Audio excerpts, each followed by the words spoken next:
나름 열이라는 뜻입니다. 그런데 5라는 뜻은 그야말로 아라비아 숫자 5예요. 그러니까 10개가 열이 5이라는 뜻이에요. 그러면 5순이면 며칠일까요? 50일입니다. 50일이 된 거를 요거는 오순이라고 해요. 오순절날 뭐가 임하냐면 성령이 임하십니다. 누가 임하세요? 성령이 임하세요. 근데 여기 50은 승천하시고 50일이 아니에요. 예수님이 십자가에 달려 돌아가시고 난 다음에 50일이에요. 예수님이 6월절 어린 양 제물이 되시고 십자가에 달려 돌아가시고 난 다음에 부활하신 다음에 며칠간 이 땅에 계셨다고요? 40일을 계시고, 그러면 40일을 빼면 며칠이 남았을까요? 열흘이 남았죠. 그 열흘이 지난 오순절날에 성령이 임했습니다. 이해가 되시나요? 자, 성령이 임했는데, 성령이 임하니까 그들이 다 같이 의련히 하늘로 급하고 가마 온 집에 가득하며 마치 브레이크처럼 갈라지는 것이 그의 의에, 그 다음에 다른 언어로 말하기를 하니라. 그 다음에 14절 보겠습니다. 이렇게 성령 충만을 경험하고 14절 같이 읽겠습니다. 시작. 베드로가 11사도 함께 서서 소리를 높이 이르되 유대인들과 예루살렘에 사는 모든 사람들아 이 일을 너희로 알게 할 것이니 내 말에 귀를 기울이라. 베드로가 혼자 설교했습니까? 11사도와 같이 했습니까? 자, 저를 보세요. 지금 저는 혼자 여러분에게 가르칩니다. 근데 베드로가 성령 받았을 그때는 이런 마이크로폰 시스템이 없었어요. 그러니까 12명이 이 베드로와 11사도와 함께 아마도 이렇게 할거나 아니면 섞여 있었거나, 그래서 말을 전하는 것은 릴레이 했을 거예요. 패스했을 거예요. 그런 집회가 지금 일어납니다. 이때 성령께서 강력하게 임하시고 사람들의 부흥이 일어납니다. 41절 보겠습니다. 2장 41절. 2장 41절 같이 읽겠습니다. 시작. 그 말을 받은 사람들은 세례를 받음에 이날의 신도의 수가 3,000이나 더하더라. 3,000이나 더한 숫자는 무슨 수가 늘어났습니까? 신도의 수입니다. 세례받고 교인이 된 숫자, 예루살렘 교인이 된 숫자가 3,000명이 됐다는 거예요. 그러고 나서 이제 3장을 넘어가게 되면 이제 제9지기도 시간에 베드로와 요한이 성전을 들어가다가 안전뱅이 고쳐주고 거기서 기적을 행하고, 근데 그 기적을 행하는 것 때문에 예수님이 이 제자들이 욕을 먹고, 그런데 그런 핍박을 받으면서도 이들은 계속해서 하나님의 말씀을 증거하기를 두려워하지 않습니다. 그랬더니 4장 1절 보겠습니다. 사도들이 백성에게 말할 때 제사장들과 성전 맡은 자와 사두개인들이 이르러 예수 안에 죽은 자의 부활이 있다고 백성에게 가르치고 전함을 싫어하여. 사두개인들은 뭐를 싫어했죠? 예수 안에 죽은 자의 부활이 있다고 백성을 가르치고 전하는 것을 싫어했습니다. 따라합시다. 예수 그리스도, 예수 부활하셨다. 예수 믿는 사람도 부활한다. 이거를 싫어했다 이거예요. 그래가지고 3절 잡아가지고 날이 이미 저물어서 이튿날까지 가두어졌지만은 말씀을 들은 사람 중에 믿는 자가 남자의 수가 몇 천이나 되었더라? 5천이나 되었더라. 따라합시다. 3,000명. 따라합시다. 5,000명. 계속 일어나죠. 그 다음에 계속 부흥이 일어나고, 그래서 막 그 숫자가 일어나고, 그러면서 5장 가면은 아나니와 삽비라 사건이 일어나고, 그 다음에 6장 가면 이제 부흥이 일어나는 것과 함께 6장 1절 보세요. 그때 뭐가 더 많아졌다? 제자가 많아졌다. 따라합시다. 신도, 그 다음에 믿는 자, 제자. 사도행전을 보면 사도행전을 보면 성령이 임하고, 처음에는 신도가 늘어나고, 두 번째로 믿는 자가 늘어나고, 그 다음에는 뭐가 늘어나냐면 제자가 늘어납니다. 여러분은 선교사가 되려면 제자가 되셔야 돼요. 믿는 자 수준에 머물면 여러분 선교사가 될 수 없어요. 자, 이제 이렇게 이제 근데 예루살렘 교회 제자가 더 많아졌는데도 문제가 생겨서 그 문제 해결하기 위해서 7 일꾼들을 세우고 7 일꾼들이 세워서 충성하는데, 그들이 이제 말씀을 전했지만은 그들이 막 핍박을 설교를 말씀을 전하는 얘기가 7장, 그 다음에 이제 7장 마지막에 와서 그 7 리더 중에 하나 스데반이 순교하고, 그 다음에 순교하자마자 이제는 사람들이 이게 유대와 사마리아 온 땅으로 흩어지는 것 8장 계속해서 흩어집니다. 그리고 사마리아로 가서 복음이 흘러갑니다. 그 다음에 여기 에디오피아 내시가 성령 받고 또 이제 갑니다. 보세요. 지금 핍박이 부흥과 함께 핍박이 일어나고 그 다음에 핍박이 일어나는 것 동시에 복음이 계속해서 늘어납니다. 요즘은요 바퀴벌레 죽일 때 조심하셔야 되는데요. 바퀴벌레를 죽이면 한 마리가 죽으면 한 마리 바퀴벌레 안에서 엄청나게 많은 바퀴벌레가 금방 나오는데 그 바퀴벌레보다 더한 복음의 강력한 역사는 핍박으로 예루살렘 교회를 눌렀더니 계속 퍼져나가는 거예요. 이제 이런 일이 계속 일어납니다. 그랬더니 9장에서 사도 사울이 회심하고 그 다음에 이제 베드로가 10장에 가면은 가이사랴 고넬료라고 하는 사람이 있는데 고넬료 집에 초청받아가지고 가서 복음을 전하고 근데 이 베드로가 고넬료 집에 가서 이 이방 사람, 이탈리아 사람 이 사람에게 복음을 전하고 이 고넬료 가정에 복음이 임하고 자 보세요. 따라합시다. 예루살렘, 유대, 사마리아, 고넬료 그러면은 이 고넬료 전까지는 유대인인데 고넬료부터는 이방인이에요. 그런데 베드로가 고넬료에게 복음을 전하고 난 다음에 이 베드로가 굉장히 곤혹스럽게 비판을 경험합니다. 공격을 받아요. 자 보세요.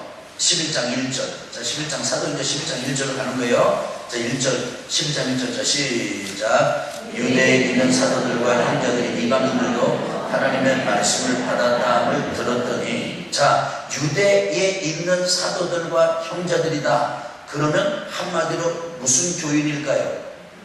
예루살렘 교인입니다. 자 예루살렘 교인들이 이방인들도 하나님의 말씀을 받았다함을 들었더니 그 이방인이 누굴까요? 고넬료입니다. 누가 전도했을까요? 베드로가 전도했습니다. 이 말을 들었더니 2절 시작. 베드로가 예루살렘에 올라갔을 때에 할례자들이 비난해요. 자 그러면 베드로가 열심히 자 저를 보세요. 베드로가 열심히 고넬료 가정에 복음을 전하고 나서 엄청난 부흥이 그 가정에서 일어나고 나서 예루살렘에 올라갔더니 베드로는 격려를 받았습니까? 공격을 받았습니까? 왜 공격을 받았습니까? 왜 이방 사람에게 전도하느냐? 왜 이방인에게 전하느냐? 왜 선교를 가느냐? 그냥 있지. 유대인에게만 하지. 왜 나가서 전도를 하느냐고 그래. 그렇게 공격을 한 거예요. 그러니까 3절 보세요. 이르되 내가 무할례자의 집에 들어가서 함께 먹었다. 여러분 베드로가 함께 먹기만 했습니까? 먹은 거는 교제고요. 이 교제에서 베드로가 한 거는 복음을 전한 거예요. 그래서 그 집회한 얘기가 나오잖아요. 10장에. 그런데 이 사람들은 복음을 전한 얘기를 하는 게 아니라 왜 이방인들하고 먹었냐? 공격한 거예요. 그러니까 사절 베드로가 그들에게 이 일을 어떤 일을 고넬료에게 전도하고 고넬료 가족들에게 성령이 임하고 그들을 세례 준 이 일을 따라합시다. 차례로 설명하여. 그래가지고 베드로가 지금 전도하고 와서 여러분이 선교하고 갔다 오면 여러분이 칭찬받을 거라고 생각하죠? 우리가 이뤄냈습니다. 여러분 칭찬과 격려는 교회로부터 받을 수 있습니다. 근데 아마도 여러분 주변에서 격려 외에 이거 돈 좀 있나 봐. 요즘 살만한가 이거지. 비행기 탈만한가 봐. 좀 괜찮아졌나 봐. 이런 사람들 있습니다. 그 다음에 주제 파악을 해야지. 당신 말이야 지금 당신 자녀들 교육도 제대로 하기에 허덕이면서 돈을 경제적으로 잘 써야지. 그리고 그런 공격을 받습니다. 베드로가 그런 공격을 받고 차례로 설명해서 이제 했더니 어떻게 됐냐면 18절 보겠습니다. 18절 17절부터 시작 읽겠습니다. 시작. 그런즉 하나님이 우리가 주 예수 그리스도를 믿을 때 주신 것과 같은 선물을 그들에게도 주셨으니 내가 누구이기에 하나님을 능히 맡겠느냐 하더라. 그래서 베드로가 하는 말이에요. 내가 누군데, 내가 무슨 권한이 있어서 우리 유대인들이 믿을 때 성령이 임하고 하나님의 주권을 선포하고 예수는 그리스도라고 고백했던 역사가 이방인 보내교회들도 똑같이 일어나더라. 하나님은 유대인이나 이방인이나 차별이 없더라. 하나님은 안 하시는데 내가 어떻게 차별할 수가 있느냐, 이렇게 얘기하니까 그들이 마지 못해서 18절 보세요. 그들이 이 말을 듣고 잠잠하여. 뭐예요? 조금 전에 뭐였었는데? 공격했었는데 잠잠하여 하나님께 영광을 돌려 이르되 그러면 하나님께서 이방인에게도 생명 얻는 회개를 주셨도다 하리라. 자 보세요. 제가 주목하는 건 이거예요. 이미 예루살렘 교회는 베드로와 같은 성령의 강력한 역사와 함께 걸출한 복음 전도자가 일어났지만 예루살렘 교회는 열려 있습니까? 닫혀 있습니까? 닫혀 있습니다. 충격적인 사실이에요. 예루살렘 교회는 매우 방어적이에요. 예루살렘 교회는 누군가 복음의 사건이 막 일어나면요, 그거에 대해서 그렇게 열고 이러는 게 아니라 그 조사를 하고 또 왜 그 사람들은 같이 먹었냐, 이렇게 합니다. 이게 예루살렘 교회예요. 그런 일이 일어날 때 19절 보세요. 이제 19절, 제가 지금 19절부터 보려고 지금까지 길게 온 거예요. 자 19절 시작 읽습니다. 시작. 그때 스데반의 일로 일어난 반란으로 말미암아 흩어진 자들이 베니게와 구브로와 안디오까지 이르러 유대인에게만 말씀을 전하는데, 자 흩어진 사람들이 베니게, 구브로, 안디오, 이게 지금 이방 땅입니다. 구브로 같은 경우는 구브로를 따라서 키프로스, 섬이에요. 섬. 지금도 가면 이 구브로는 지금 이름이 키프로스예요. 이쪽으로 복음이 들어가는데 이들은 고집스럽게 누구에게만 복음을 전해요? 유대인에게만 전합니다. 어느 교회의 영향력일까요? 예루살렘 교회의 영향력입니다. 20절. 그 중에 구브로와 구레네 몇 사람이 안디옥에 이르러 헬라인에게도 말하여 주 예수를 전파하니, 안디옥에 이르는 구브로와 구레네 사람 몇 사람이 드디어 누구에게도 전해요? 그러니까 유대인에게만 복음을 전했었는데 이제 헬라인에게도 복음을 전하단 말이에요. 주의 손이 그들과 함께 하시며 수많은 사람들이 믿고 주께 돌아오더라. 예루살렘 교회가 이 사람들의 소문을 듣고 바나바를 안디옥까지 보내니, 누구를 보냈어요? 어디까지 보냈어요? 그러면 잘 살펴보세요. 예루살렘 교회는 이미 베드로를 통해서 복음이 이방인에게로 확장되어 가는 것에 대한 시험의 기간을 거쳤죠. 토론의 기간을 거쳤죠. 아, 그 생명 얻는 회개가 이방인에게도 흘러갔구나, 이미 했죠. 베드로가 한 발 떼놓은 고넬료의 복음의 사건이 이제는 안디옥에서 헬라인에게로 흘러갈 때 예루살렘 교회가 그 사건을 통해서 열린 겁니다. 그래서 보낸 사람이 누굽니까? 바나바입니다. 자, 바나바가 갑니다. 바나바가 보내니 23절 시작. 그가 이르러 하나님의 은혜를 보고 기뻐하여 모든 사람에게 굳건한 마음으로 주와 함께 머물러 있으라 권하니, 바나바는 착한 사람이요 성령과 믿음이 충만한 사람이라 이에 큰 무리가 주께 더하여 지더라. 그러니까 안디옥 교회에 무리가 커요, 작아요? 바나바의 사역을 통해서 안디옥 교회에서 숫자가 늘어난 그 무리가 큰 무리예요, 작은 무리예요? 이미 안디옥 교회는 이제 무리가 커졌어요. 25절입니다. 시작. 바나바가 사울을 찾으러 다소에 가서, 다소가 어디냐면요, 사울의 고향이에요. 고향에 가서 은둔하고 있는 사울을 찾아가렵니다. 왜 갔을까요? 바나바가 보니까 안디옥에 부흥이 일어나는데 자기 혼자 감당할 수가 없어요. 그러니까 이제 자기보다도 뛰어난 이 사울을 스카우트하는 겁니다. 청빙하는 겁니다. 그래가지고 바나바와 사울의 사역이 일어납니다. 26절입니다. 시작. 만남에 안디옥에 데리고 와서 두 둘이 교회에 1년간 모여있어 큰 무리를 가르쳤고 제자들이 안디옥에서 비로소 그리스도인이라 일컬음을 받게 되었더라. 자, 지금 I'm Christian, are you Christian? 이렇게 인사하고 크리스찬이라고 하는 이름이 어디에서 나왔어요? 안디옥 교회에서 나왔습니다. 누구의 사역을? 바나바와 사울의 사역을 통해서 열심히 있는 그들의 모습을 보고 사람들이 부른 거예요. 우리가 그리스도인이라 이렇게 한 게 아니고 다른 사람들이 붙인 거예요. 감리교 이름, 아이언 메토디스트, 이 감리교 이름도 감리교인들이 붙인 게 아니에요. 다른 사람들이 보고, 이 사람들 감리교인이구나. 이 사람들 진짜 방법주의자들이구나. 이 감리교인, 이 사람들 진짜 규칙에, 죽고 규칙에 사는 사람들이구나. 이렇게 해서 붙인 게 감리교인이에요. 그리스도인도 그렇게 된 거예요. 어디에서요? 어디에서요? 자, 이제 13장으로 건너뛰겠습니다. 그러니까 지금 예루살렘 교회 이야기가 어느 교회 이야기로 지금 전개되고 있는 거죠?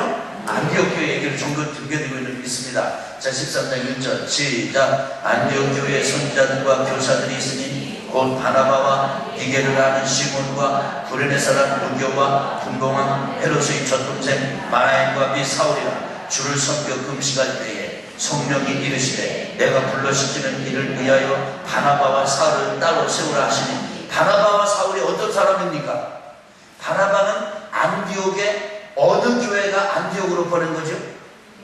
예루살렘 교회가 야, 안디옥에도 헬라 사람에게 복음이 들어갔다고 하는데 내게 가서 한번 봐라, 그렇게 해서 보낸 사람이 바나바 가서 열심히 하나님의 사역을 했더니 큰 부흥이 일어나는데 자기가 감당하지 못해. 그래서 고향에 가서 은둔 자적하고 있는 사울을 데리고 와서 둘이 안디옥에서 사역을 하고 있는 거예요.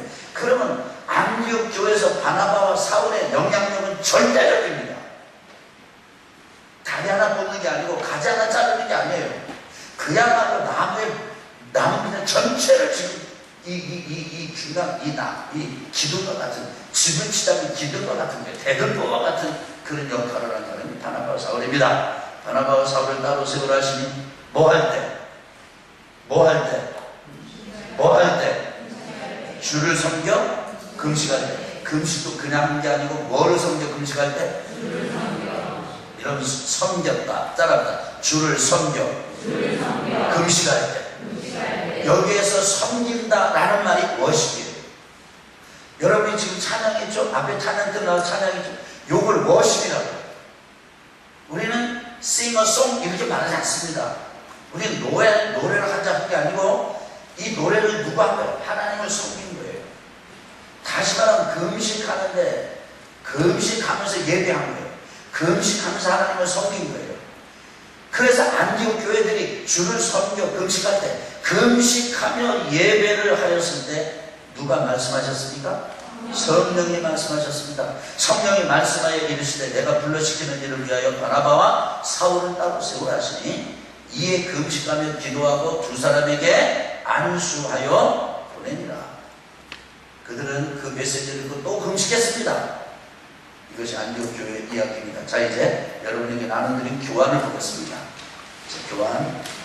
자, 성교학교 제1강 원양원점 계기전 전반부 강의 내용을 정리하겠습니다. 성서적 근거, 사도행전의 안디옥 교회를 중심으로. 자, 1절부터 3절 다시 한번 읽겠습니다. 시작. 안디옥 교회의 선자들과 교사들이 있으니 곧 바나바와 니게르라는 시몬과 구레네 사람 루교와 분봉왕 헤롯의 젖동생 마나엔과 및 사울이라. 주를 섬겨 금식할 때 성령이 이르시되 내가 불러시키는 일을 위하여 바나바와 사울을 따로 세우라 하시니 이에 금식하며 기도하고 두 사람에게 안수하여 보내니라. 우리 아멘 세번 합시다. 아멘, 아멘, 아멘. 자, 그럼 안디옥 교회는 어떤 교회냐? 첫째, 시작. 최초 이방인들을 전도한 교회다. 우리가 설명했죠? 계속 읽습니다. 시작. 고넬교에게 복음을 전했던 베드로는 예루살렘 교회에 보고해야 한다. 그만큼 예루살렘 교회는 이미 닫힌 교회가 되었다. 그러나 안디옥에서는 유대인에게만 아니라 헬라인들에게도 복음이 전해졌다. 그때 스데반의 일로 일어난 환란으로 말미암아 흩어진 자들이 베니게와 구브로와 안디옥까지 이르러 유대인에게 말씀을 전하는데 그 중에 구브로와 구레네 몇 사람이 안디옥에 이르러 헬라인에게도 말하여 주 예수를 전파하니. 우리 아멘 세 번 합시다. 아멘, 아멘, 아멘. 사도행전 11장 몇 절부터 몇 절까지? 19절부터 20절. 자, 두 번째 안디옥 교회는 어떤 교회예요? 최초로 그리스도인이라 불린 사람들이다. 바나바가 사울을 찾으러 다소에 가서 만나면 안디옥에 데리고 와서 둘이 교회 1년간 모여있어 큰 무리를 가르쳤고 제자들이 안디옥에서 비로소 그리스도인이라 일컬음을 받게 되었더라. 사도행전 11장 25절 26절 말씀 아멘 세 번 합시다. 아멘 아멘 아멘. 세 번째 시작. 바울의 1, 2, 3차 선교 출발과 도착지로서 사역의 중심지이다. 그래서 바울이 안디옥 교회를 통해서 파송받아 나가고 또 돌아와요. 파송받아 나가고 또 돌아와요. 그 다음에 3차 파송받아 나가가지고 예루살렘을 거쳐서 로마로 가서 바울은 순교합니다. 순교의 현장으로 바울이 거듭 나아갈 수 있었던 것은 어느 교회가 있었기 때문에? 안디옥 교회가 있었기 때문에. 안디옥 교회는 사도행전에 예루살렘 교회가 아니라 안디옥 교회가 선교 사역의 백그라운드 후원자 중심 교회입니다. 네 번째, 자 시작. 다섯 리더들의 면면을 보면 인적 구성 스펙트럼이 넓었다. 첫째, 바나바 구부로 태생인 레위 사람, 예루살렘 교회에서 파송 1차 선교의 지도자로서 고향 구부로를 첫 방문으로 삼았다. 안디옥 교회 개척자. 두 번째, 니게르라 하는 시몬, 성경학자들은 억지로 십자가를 대신 진 구레네 사람 시몬으로 추측한다. 그렇다면 이 사람은 흑인이며 시몬 사람이다. 세 번째, 구레네 사람은 루교, 구레네는 북아프리카에 위치하고 있어 흑인이다. 네 번째, 분공한 헤롯의 전통적 만화의 통치자 혈과 궁정에서 함께 자란 왕족. 다섯 번째, 사울, 학문의 중심지 다소 출신의 바리새인, 가말리엘 학파, 로마 시민권 소유자. 이들을 살펴보면 출신 고향, 사회적 지위, 인종 등 무엇 하나 공통점이 없습니다. 그래서 사도행전 13장 1절에서 3절에 나오는 다섯 안디옥 교회 구성 리더들을 보면은 고향도 다르고, 그 다음에 지금 보니까 이 인종도 다르고, 그 다음에 지식의 수준도 다르고, 사회적 지위도 다르고, 정말 달랐는데 이들은 하나가 돼서 선교의 사역을 감당하는 사람들이 된다. 네 번, 다섯 번째, 자 시작. 교회 사상은 최초의 선교사를 파송했다. 예루살렘 교회가 아님을 주목한다. 자, 예루살렘 교회는 어떻게 사람들에게 복음을 흘려보냈습니까? 핍박이 일어났을 때. 그런데 예수님은 핍박을 받고 가는 것이 아니라 핍박이 일어나기 전에 예루살렘 교회에 가기를 원했던 거예요. 근데 그들은 안 움직였어요. 오히려 수부들고 있어요. 여섯 번째, 시작. 교회의 주요 인물을 선교사로 파송했다. 바나바가 사울을 찾으러 다소에 가서 만나면 안디옥에 데리고 와서 둘이 교회에서 1년간 모여있어 큰 무리를 가르쳤고 제자들이 안디옥에서 비로소 그리스도인이라 일컬음을 받게 되었더라. 사도행전 11장 25절 26절.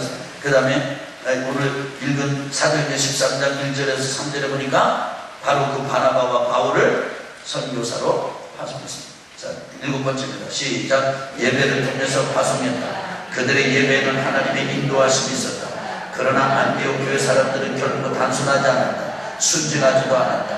듣고 검증하고 그 결과를 따라 순종하는 사람들이었다. 첫째, 금식하며 예배하다가 성령의 인도를 받았다. 그렇다고 바로 움직인 것이 아니라. 두 번째, 들은 음성을 확인하기 위해 또 금식하고 기도했다. 어떤 장치를 거쳤는지 알 수 없으나 전 공동체가 하나님의 부르심으로 받아들였다. 그렇다고 해서 곧 바로 아무렇게나 보낸 것이 아니다. 마침내 세 번째, 두 사람에게 안수하여 보냈다. 안수하여 보냈다는 것은 무엇을 의미하는가? 하나님의 은혜와 교회의 당부를 담아 보낸다는 의미다.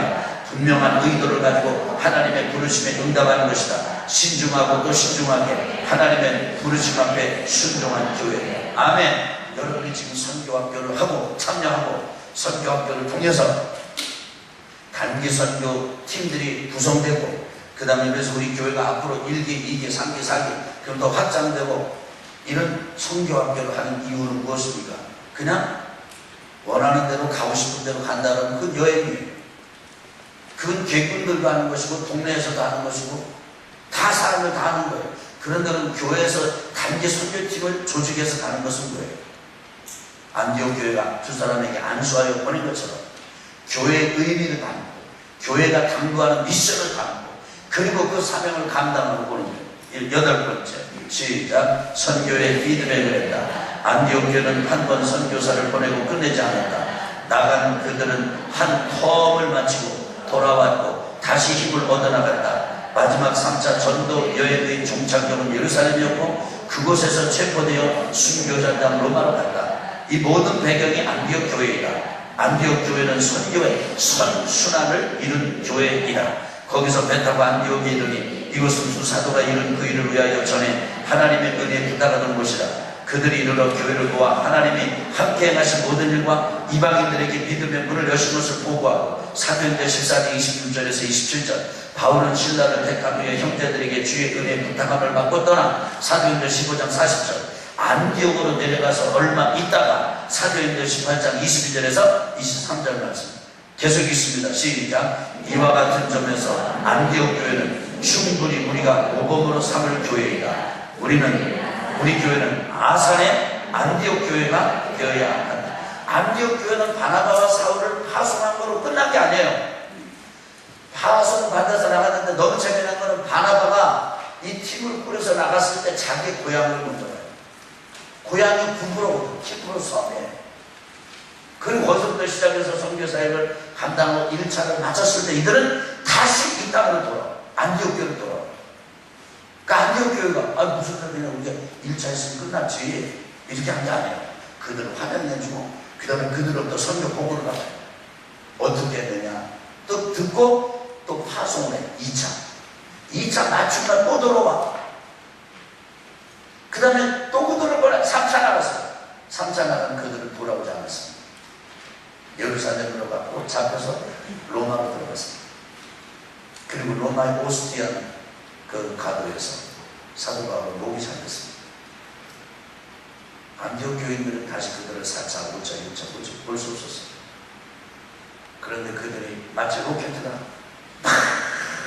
중력권을 뚫고 일어나서 나갈 수 있었던 것처럼 순교의 과정을 거쳐서 하나님 나라로 들어갈 수 있었던 것처럼 들어갈 수 있었던 모든 영적 에너지의 배경은 안디옥. 누가 성경을 하고 싶어서 하고 싶은데 하고 하기 싫을 때 하는 거다 안 하는 거다 누가 그렇게 말을 합니까? 형편이 되면 하고 형편이 안 되면 못하는 거다 누가 그렇게 말을 합니까? 어른은 하고 애들은 못하는 거다 누가 그렇게 말을 합니까? 배운 사람은 하고 배우지 못하는 사람은 못한다 누가 그렇게 말합니까? 돈 있는 사람은 하고 돈 없는 사람은 못한다 누가 그렇게 얘기합니까? 신학을 공부한 사람은 성교를 하고 신학 공부 안 한 사람 평신도들은 신학을 성교를 못한다 누가 그렇게 말합니까? 모든 교회는 선교의 기지가 되어야 됩니다. 그래서 우리가 선교기지 14,000평은 땅을 사고 열방이 모여오고 열방이 예배하고 열방을 향해 나가는 선교기지다 한 이유가 거기에 있습니다. 저는 여러분이 그 자리에 있습니다. 여러분이 계신 자리가 영광스러운 자리입니다. 하나님의 심장에 박동소리가 들리는 자리입니다. 저는 예수님을 이렇게 부르기를 즐겨합니다. 한번 따라해 보실래요? 선교의 대장군이신 우리 주 예수 그리스도. 예수님은 나의 주님이시지만 동시에 예수님은 선교의 대장군이십니다. 대장군이 북으로 열라 외치고 전지 외치며 그 깃발과 함께 북소리와 함께 그 대장군의 부하 예하 장수들 저도 창소리 내면서 팔짱을 내면서 앞에 적군이 창으로 찌르면 그 창을 몸에 꽂은 채 뒷사람들의 군대의 발판이 되죠. 나가는 겁니다. 선교의 대장군이신 예수님께서 여러분과 저를 부르셨습니다. 저는 우리 교회와 그런 점은 안디옥 교회가 되길 바라요. 저는 여러분이 안디옥 교회 교인으로 거듭나기를 바랍니다. 나는 압니다. 여러분이 얼마나 형편이 복잡하고 참 다양하니. 그런데 여러분이 선교학교에 참석할 수 있다니 저는 너무너무 가슴 벅차고 감동스러운 일이고 기쁜 일이고 놀라운 일이에요. 어린애들 참석하는 너무 감사합니다. 여러분 승리하시고 주의 이름으로 축복합니다. 자, 이제 적용하는 나눠 보겠습니다. 첫째, 전반부 강의를 듣고 느낀 점을 나누라. 두 번째, 안디옥 교회를 볼 때 선교는 일회성으로 그칠 수 있는 것인가 느끼고 생각하는 말을 강의를 중심으로 나누라. 세 번째, 바로 당신이 바나바와 사울의 후배 선교사이다. 선교의 영을 구하라. 바나바와 사울은 그래서 1차, 2차, 3차 이건 텀이에요. 3차 영원히 선교의 영 안에서 이제 하나님의 나라로 들어갔죠. 근데 여러분은 진짜 지금 중기도 아니고 장기도 아니고 단기잖아요. 단기. 이번에 인도팀은 며칠이에요? 8박 9일이에요? 7박 8일이에요? 네? 7박 8일이요? 네. 단기 중에도 초단기. 단기가 중기되기 바랍니다. 중기가 장기되기 바랍니다. 여기서 선교사 일꾼들이 나오길 바랍니다. 그 얘기는 후반부에 하겠습니다. 자, 이제 여러분 둘씩 따라 즐기십시오. 둘씩. 후반부 강의 한번 따라합시다. 우리 교회 사명과 비전. 자, 우리 교회 사명과 비전. 입에 과자가 들어있어가지고 이렇게 되신 분이 계시나요? 다시 한번 우리 교회 사명과 비전. 자, 이제 첫째, 선교학교 커리큘럼에 대해 간략한 설명. 왜 학교를 개설하는가? 우리 교회는 그동안에 단기 선교팀을 많이 보냈습니다. 경험이 많습니다. 가봤습니다. 왔습니다. 느꼈습니다. 그런데 제가 이렇게 선교학교 단기 선교를 다녀올 때마다 내가 느낀 건 뭐냐면, 진짜 이 단기 선교팀을 좀 학교를 통해서 훈련을 시켜가지고 나왔다면 이러한 아쉬움이 들을 때가 참 많았습니다. 그래서 주변에 다른 교회들은 어떻게 하는가? 그리고 이제 봤습니다. 우리처럼 선교학교가 없이 하는 데도 있고, 그 다음에 선교학교는 매우 조직적으로 하는 데가 있고, 실제로 선교사 양성 신학교보다도 더 뛰어난 그런 프로그램을 운영하는 교회도 우리는 아직 우리나라는 아니고 우리가 미국에 있는 것도 제가 가져 보겠습니다.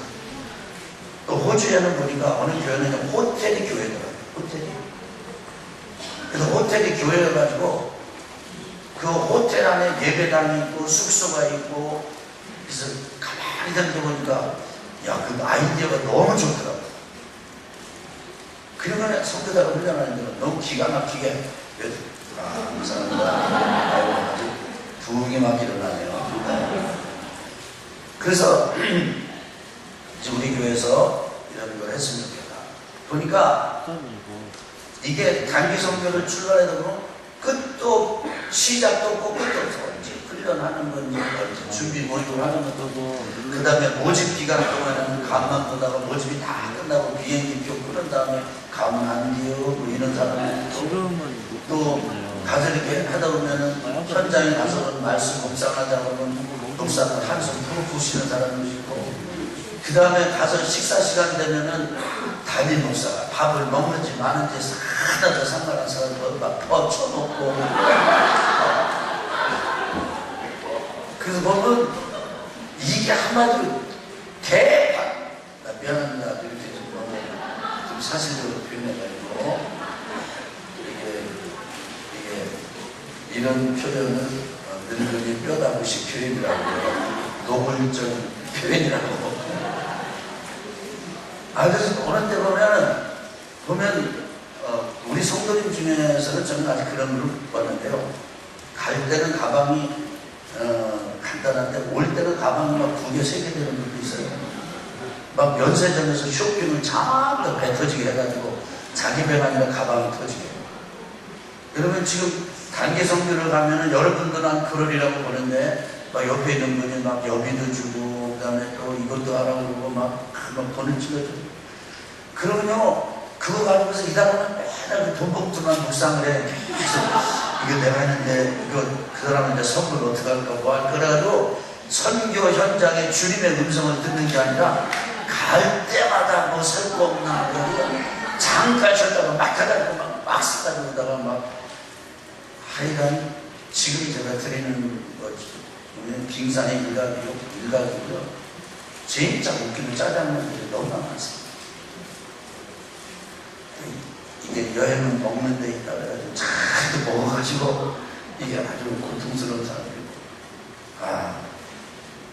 참고로 저는 단기 선교팀을 엄청 많이 해봤습니다. 그러니까 단기 선교를 가면 어떤 일이 벌어지는지 얘기만 들으면 다 그러면서 이런 학교를 통해서 훈련을 하고 가야 되겠다. 자, 그럼 필요한 커리큘럼 뭔가? 오늘은 오리엔테이션. 그 다음에 두 번째는 이제 단기 선교 및 장기 선교의 목적과 이해. MK 네스트 대표이신 우리 최윤 목사님 오셔서 강의해 주실 것입니다. 그래서 이분은 우리 한국의 인류 강사예요. 그다음에 두 번째는 말씀 묵상의 실제와 실습. 그래서 예수전도단 천안 지역의 대표 간사이시고 이 한국의 예수전도단 대표 간사로 제가 알고 있습니다. 오늘 오셔서 여러분 지금부터 하셔야 되고 단기 선교 출발했을 때 시작부터 끝까지 여러분이 하셔야 되는 게 묵상입니다. 매일 빼놓으시면 안 되는 게 묵상입니다. 모여서 안 되면 차 안에서도 하는 게 묵상입니다. 차 안에서도 아니면 먹으면서라도 하는 게 묵상입니다. 왜냐하면 묵상을 하나님의 말씀 없이 선교 현장을 간다는 것은 밥 안 먹고 축구 뛰는 거하고 똑같은 거예요. 그건 막 육성이 막 나와요. 자기 본성이 나와버려요. 그러면 안 돼요. 그리고 그 다음에 그래서 이제 묵상을 배우고 그 다음에 이제 이게 그 단기 선교팀은 공동팀이 되는 거기 때문에 내 권리를 주장하면 안 돼요. 그 다음에 또 이게 7일 동안 8일 동안 한국을 떠난다 보면 한국에도 죽는 시간입니다. 그러니까 죽음을 경험하는 거예요. 포기를 경험하는 거예요. 나를 내려놓는 걸 경험하는 거예요. 그 그리스도인은 어떤 권리를 왜 포기해야 되는가 이거에 대해서 우리 선교부장 한상훈장을 강의를 해주시고 자, 두 번째 우리 교회 사명은 미션 우리 교회 사명 시작 삶의 의미와 희망을 주는 교회예요. 자, 우리 교회 존재 목적은 뭐예요? 삶의 의미와 희망을 주는 것이다. 예수님을 전하는 목적이 뭐예요? 삶의 의미와 희망을 주려고 하는 것이다. 예배를 드리는 목적이 뭐예요? 삶의 의미와 희망을 주는 것이다. 천국을 소개하는 이유가 뭐예요? 삶의 의미와 희망을 주려고 하는 것이다. 이게 우리 교회 사명이에요. 사명. 우리 교회 사명은 뭐예요? 아멘. 그래서 우리 교회 모든 사역의 사명은 뭐예요? 삶의 의미와 희망. 자, 그러면 삶의 의미와 희망을 주기 위해서 어떻게 되느냐? 우리 교회 비전이 있습니다. 비전. 여러분 사명과 비전은 다릅니다. 비전은요, core values, 핵심 가치라고 하는 거예요. 그럼 따라합시다. 예배, 셀, 열방선교. 예배는 우리가 거듭난 자들이 세례받고 거듭난 자들이 하나님을 예배합니다. 우리가 같이 예배하는 목적이 뭐예요? 삶의 의미와 희망을. 세상 사람들 다 삶의 의미가 있습니다. 세상은 다 신앙을 가지고 있습니다. 그런데 진정한 의미, 진정한 희망. 그래서 예배를 통해서 오는 것입니다. 셀을 왜 하냐? 삶의 의미와 희망을 주기 위해서 하는 것입니다. 그 다음에 열방 선교를 뭐 하냐? 왜 하냐? 삶의 의미와 희망을 주기 위해서 하는 것입니다. 그래서 예배와 셀과 열방 선교를 통해서 삶의 의미와 희망을 줍니다. 예배 드리면요, 삶의 의미를 알게 돼요. 여러분, 셀을 하면 삶의 의미를 알게 돼요. 열방 선교를 하면 삶의 의미를 알게 돼요. 아멘. 자, 그러면 이제 네 번째, 셀을 어떻게 열방 선교를 동력화할 것인가? 현재 우리 교회 셀의 현황은 5지역 25구역 121셀 평균 500명이 참여하고 있습니다. 작년입니다. 아직 청년, 중고, 아동 안 나왔어요. 현재도 우리 교회가 몇 명의 선교사를 파송할 수 있다? 25명의 선교사를 파송할 수 있다. 25명이 어떤 25명인데요. 각 구역이 한 가정을 파송합니다. 그런데 지금은 잘 들어보세요. 지금은 우리가 선교 기지를 우리 이제 선교 훈련 받으시는 분들이 여러분과 제가 얘기할게요. 여러분이 지금부터 가슴 딱 치세요. 이렇게 딱 치세요. 정신 차려라. 잘못 들으면 깨진다. 정신 차려라. 우리 교회가 재정이 마이너스 3억인데 84억짜리 땅을 산 거예요. 근데 거기 주민도 내고 땅 바꾸고 이러다 보니까 90억 넘었어요. 세금도 내고 해가지고 90억 넘었어요. 우리 교회가 마이너스 몇 억인데 미쳤지. 근데 샀어요. 하나님 은혜로 샀어요. 그 지금은 얼마 남았게요? 60억 남았어요. 우리가 30억을 갚았어요. 아, 이게 기적이에요, 기적. 아멘. 그런데요, 이제는 저 땅에 반만 정리를 해도 60억 금방 처리할 수 있어요. 그러면요, 됐잖아요. 요것만 정리가 되면은 그 다음부터 우리 교회 할 일이 뭐냐? 각 구역에 한 선교사를 파송하자. 할 수 있어요. 기가 막히네. 놀라네. 다시 한번 가슴 만져봐요. 깨져 나오시고 60억이 깨지고 90억이 깨지고 만져봐요. 90억 깨져. 이제부터 또 60억. 교회가 뭐 저 땅을 사가지고 이런 그렇게 하면 안 돼요, 여러분. 저 땅이 정병환 목사 겁니까? 그럼 같이 애쓴 우리 몇몇 장로님 뭐 합니까? 개인기 아니에요. 세상 사람들은요, 그걸 다 누가 갖는 줄 알고 이렇게 욕을 해요. 나중에 나 은퇴할 때 좀 우리 교회가 좀 한 1000평 좀 잘라 줄래나? 어때요? 한상훈 장로님 좀 잘라 줄게요?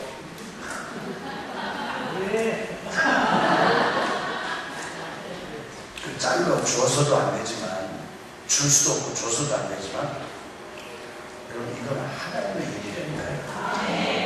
여러분이 그냥 단순 세법같이 이렇게 공격하고 그러면 안 돼요. 하나님의 일을 하는 거예요.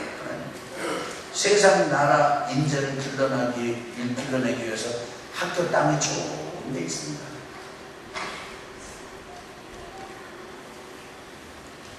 현재도 우리가 몇 명을 파송할 수 있다? 20명. 근데 우리가 부채를 똥으로 알고 부삽으로 똥을 쳐내듯이, 성전에 똥을 쳐내듯이 우리가 기도로 똥을 쳐내자야 돼. 부채를 쳐내자. 근데 이제 길이 열렸어요. 길이 보여. 손바닥까지 구름이 떠올랐어요. 해결될 줄 믿습니다. 아멘. 그러면요, 우리가 이거 이렇게 하면서 우리 교회가 저기 14,000평 반 잘라서 하면 7,000평이잖아요. 7,000평 정리하고 빚 갚고. 그럼 얼마 남았어요? 7,000평. 그건 또 남았어. 여기 교회 그대로 있어요, 없어요? 이야, 이게 괜찮은 일이요. 아멘. 요거 떠내는 작업이에요. 요거 떠내는. 아멘. 될 줄 믿습니다. 그러니까 하나님이 우리 교회 교인들, 성도들, 일꾼들을 보내주시는데 우리가 얼마나 일꾼 보내달라고 기도가 안 하는지 몰라요. 우리 교회. 일꾼 보내주세요. 일꾼 보내주세요. 근데 일꾼들을 보내주셨는데요. 보니까 그렇게 어렵게 느껴지던 일이 진짜 전문가가 붙으니까 그냥 돼요. 그냥 되는 거예요. 할렐루야. 그거 될 줄로 믿습니다. 그것만 돼도 우리가 현재의 우리의 규모만 가지고도 25명의 선교사를 가져오죠.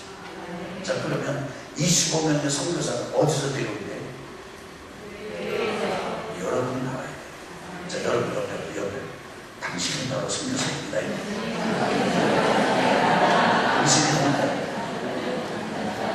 자, 그러면 여러분 중에 완전한 사람이 선교해요? 뜨거운 사람이 선교해요?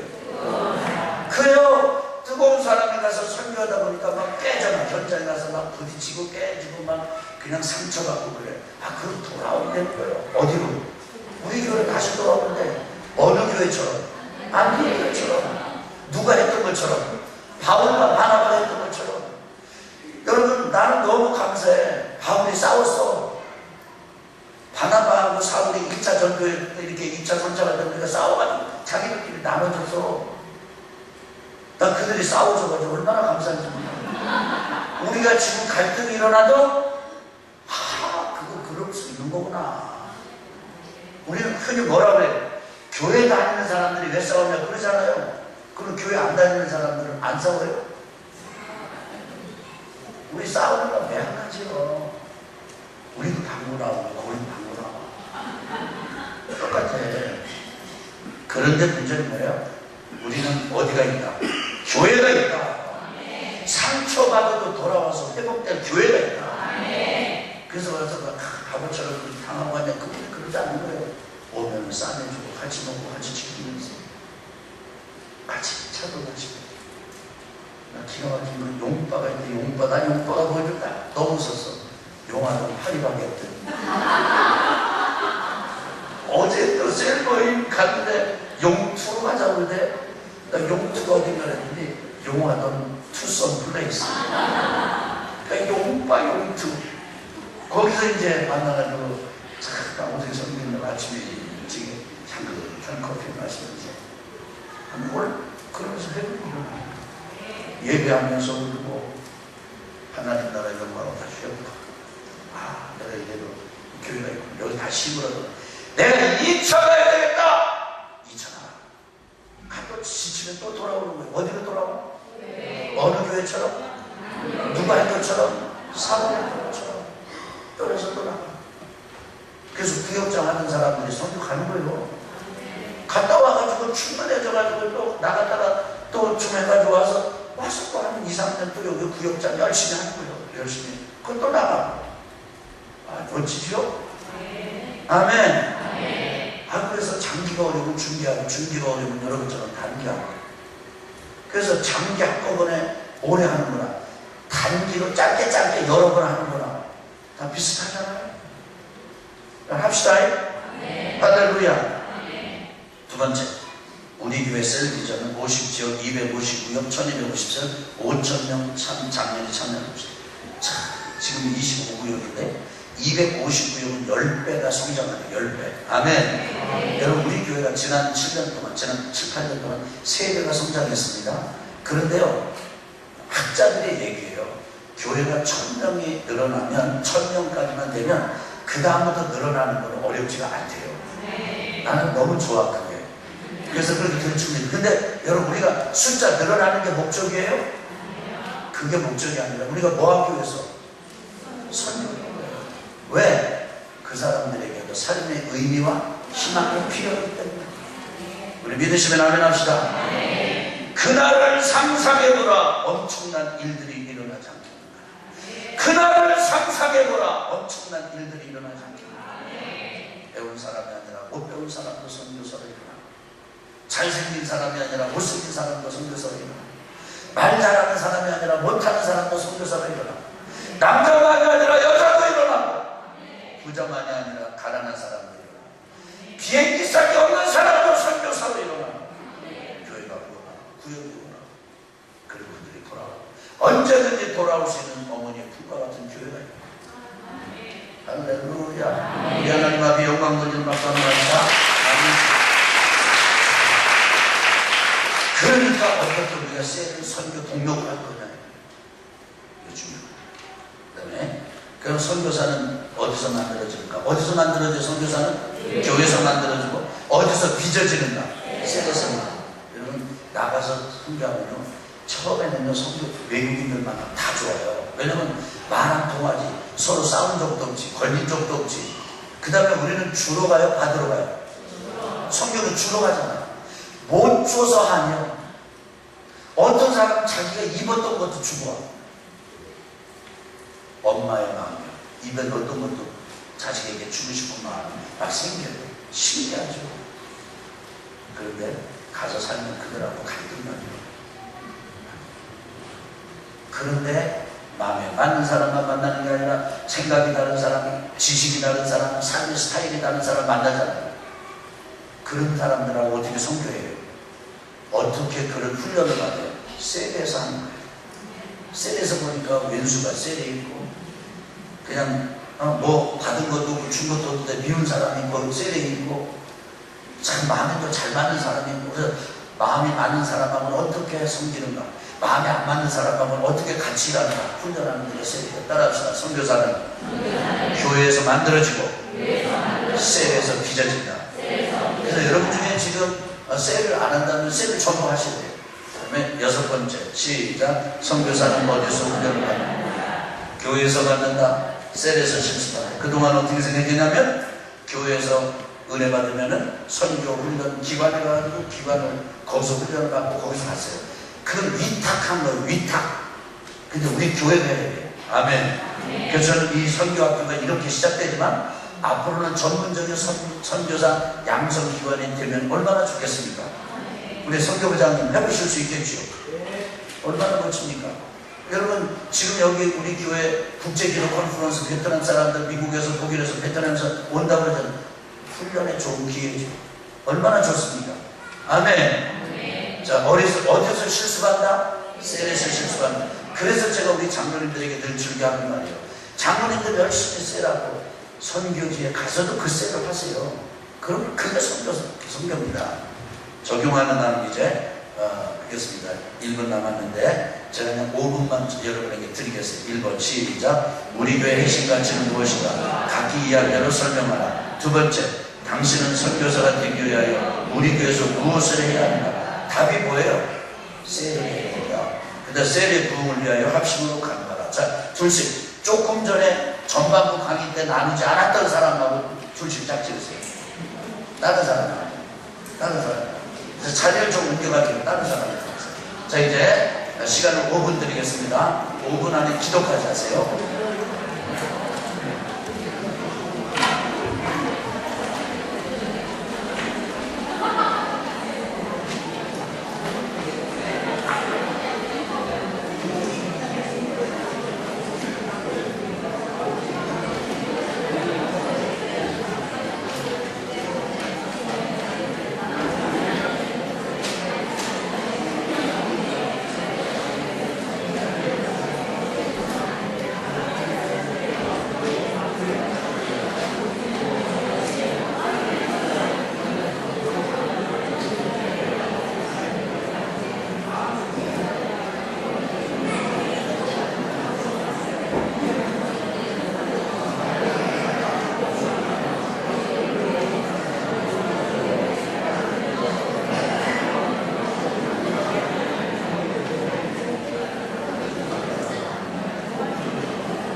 지나갔습니다.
자, 이제 기도로 들어가시기 바랍니다.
기도하겠습니다. 하나님 아버지, 이제 오늘 이 선교학교 제1강으로 우리가 안디옥 교회를 모델로 살펴보았습니다. 그리고 후반부에는 우리 교회 비전에 대해서 나눴습니다. 우리 교회 사명이 삶의 의미에 희망을 주는 교회이고, 삶의 의미에 희망을 주는 교회로 만들기 위해서, 나아가기 위해서 예배와 셀과 열방 선교에 힘쓰고, 그래서 셀이 열방 선교로 통용화되어야 한다는 것을 알게 해주신 것을 감사합니다. 선교사가 바로 교회에서 만들어지고 셀에서 빚어지며, 교회에서 훈련을 받고 셀에서 실습하고 나가서 셀 사역을 통해서 하나님 앞에 영광을 드려야 된다는 것을 알게 해주셔서 감사합니다. 우리 그래서 선교학교에 참여한 우리 모두가 먼저 셀에서 귀한 일꾼들이 되도록 은총을 드려 주옵소서. 예수님의 이름으로 기도합니다. 아멘. 저는 우리 교회 부목사님들을 1년에 600만 원에서 그 1000만 원에 해당하는 비용을 들이면서 현장 실습으로 파송하고, PD 목회자 예수제자훈련학교를 하고 보냅니다. 왜 보낼까요? 왜 그렇게 투자할까요? 이거 우리 교회가 이렇게 할 거니까 당신들이 가서 미리 보고 그리고 섬기는 셀을 그렇게 해라. 그게 제 의도예요. 저는 교회가 우리 교회에서 그분들이 장로님이 됐든 누가 됐든 셀을 잘하고, 왜냐면 이 셀에서 하나님의 영광이 나타나야 되니까. 그러면 전 우리 교회가 아낌없이 선교로 후원하는 교회가 되기를 소망합니다. 제가 담임 목사로 섬기는 동안은 그 일을 제가 할 거예요. 그리고 그 일에 저에게 기쁨을 주셨어요. 저희 콜링을 주셨어요. 그게 제 사명이에요. 아멘. 그런 일꾼들로 성장하기를 주님의 이름으로 축복합니다. 할렐루야. 할렐루야. 그리고 원래 우리 교회가 선교학교를 이렇게 하겠다 계획이 없었습니다. 그런데 이 인도 단기 선교팀 계획이 없었어요. 원래 올 여름에는 안 하는 거예요. 그래서 의사 형제 한 분이 저한테 간접적으로, 목사님 우리 혹시 의료 선교 안 나갑니까? 우리 교회에서 안 나가면 제가 다른 데 참여하려고 합니다. 그런 의사를 사진 받았을 때도 우리는 없습니다. 이렇게 했습니다. 근데 만약에 저는 그분이 의료팀을 없습니까? 그렇게 묻지 않고 의료팀을 제가 조직하겠습니다. 그랬으면 하라고 했을 겁니다. 그 차이를 아시겠나요? 인도 단계 선교팀은 한상문 장로님이 만들겠습니다. 해봐도 되겠습니까? 몇 번 거쳤어요. 장로님 정말 해볼 거예요? 정말 그런 생각이 있으세요? 아침 예배 마치고 또 차 마시면서 또 이렇게 할 때 밥 먹으면서 하나님이 이분에게 이 뜻을 주셨고요. 정말 해보십시오. 그 단기 선교팀이 만들어졌습니다. 감사하죠?